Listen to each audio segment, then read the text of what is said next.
नमस्कार जी, आप सबको आज की प्रेस कॉन्फ्रेंस में आप सभी का बहुत बहुत स्वागत है। जैसा हमने पहले भी कहा कि सिर्फ एकमात्र मुद्दे पर, भ्रष्टाचार पर हम ये पूरा नगर निकाय चुनाव लड़ रहे हैं। हरियाणा के अंदर सभी जगहों पर सभी लोग इस बात से त्रस्त हैं कि हर जगह पर निकाय में भ्रष्टाचार है, जिसकी वजह से कि आम लोगों का जीवन मुश्किल हो रहा है, जिसकी वजह से आम लोगों को सब समस्याएं आती हैं।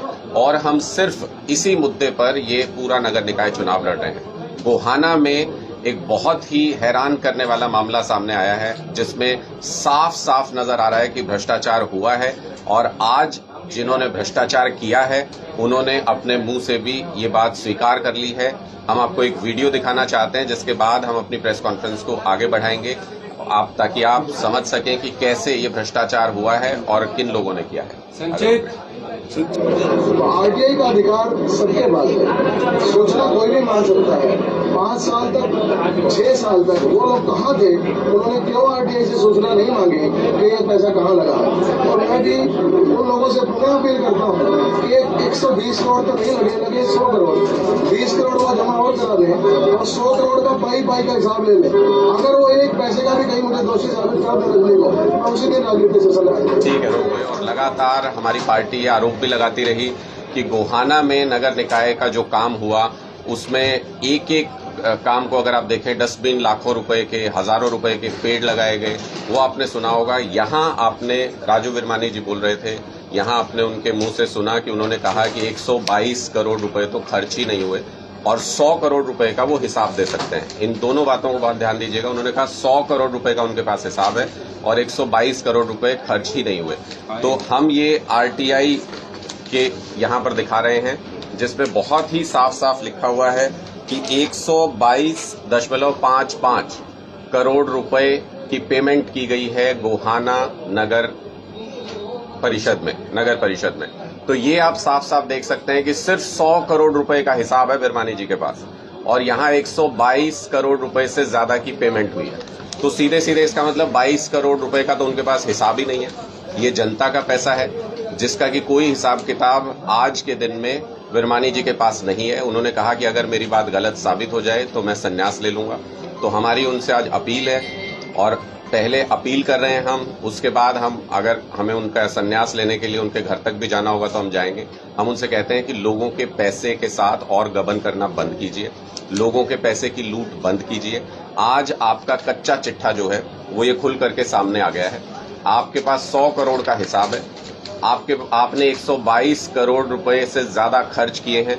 जो बाकी के 22 करोड़ रुपए जनता के आपने किसको दिए, वो भ्रष्टाचार किस तरीके से हुआ, उसका हिसाब दें। और साथ ही साथ अपने वचन पर, अपनी बात पर अगर रहना उनको आता है तो उनको तुरंत राजनीति से संन्यास ले लेना चाहिए। अगर वो नहीं लेंगे तो 19 तारीख को गोहाना की जनता उनको राजनीति से संन्यास दिला देगी। जगह जगह पर गोहाना में, मुझे ये जानकारी, आप लोग भी घूम करके देख सकते हैं कि गोहाना में विकास की क्या स्थिति है। जगह जगह पर ये बताया जाता है कि लाखों रुपए के डस्टबिन यहाँ पर लगे हुए हैं। ये बताया जाता है कि हजारों हजार रुपए के छोटे छोटे पौधे, पेड़ लगाए जाते हैं। इस तरीके का बहुत सारा काम, जो मार्बल है वो 50-60 रुपए का है, वो 200-250 के रेट पर यहाँ पर लगाया गया। इस तरीके की बहुत सारी यहाँ पर इरेगुलरिटीज हैं। इस तरीके का बहुत सारा भ्रष्टाचार है। आम आदमी पार्टी सिर्फ एकमात्र ऐसी पार्टी है जो 1% भ्रष्टाचार भी बर्दाश्त नहीं करती है।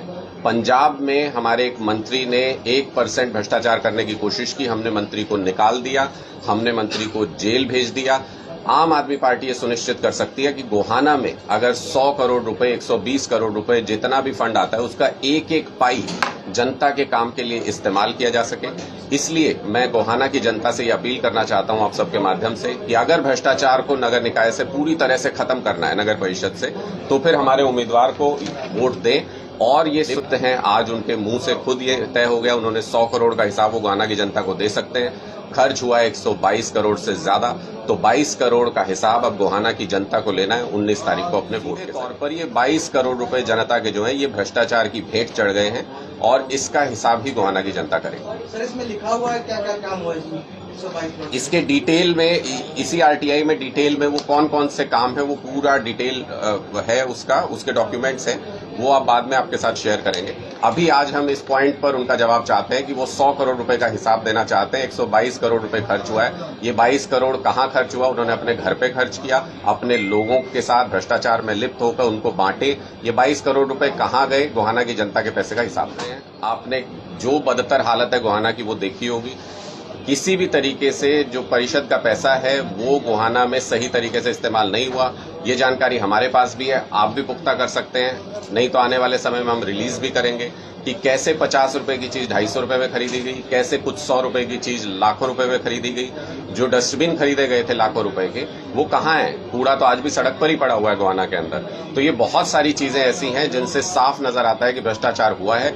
आज उन्होंने अपने मुंह से ये स्वीकार कर लिया, वो किसी जनसभा में नहीं बोल रहे थे, वो मीडिया से बात करते हुए ये बात कह रहे थे और पूरे दावे के साथ ये कह रहे थे कि हमें जानकारी नहीं है, आरटीआई लगानी चाहिए। तो हमने तो उन्हीं की डिमांड को पूरा करते हुए आरटीआई आपके सामने रखी है, जिसको वो कह रहे थे कि आरटीआई लगाते तो शायद वो सच मान लेते। तो आज मान लीजिए सच, ये आरटीआई हमने लगाई, जिसके जवाब में सरकार ने ये हमें जवाब दिया है कि इतना पैसा लगा है। तो मुझे लगता है कि इसमें कोई संशय की गुंजाइश नहीं है। कोई बात पुख्ता तौर पर हम इसीलिए कह रहे हैं क्योंकि वो साफ नजर आ रहा है और गोहाना के लोगों को भी नजर आ रहा है।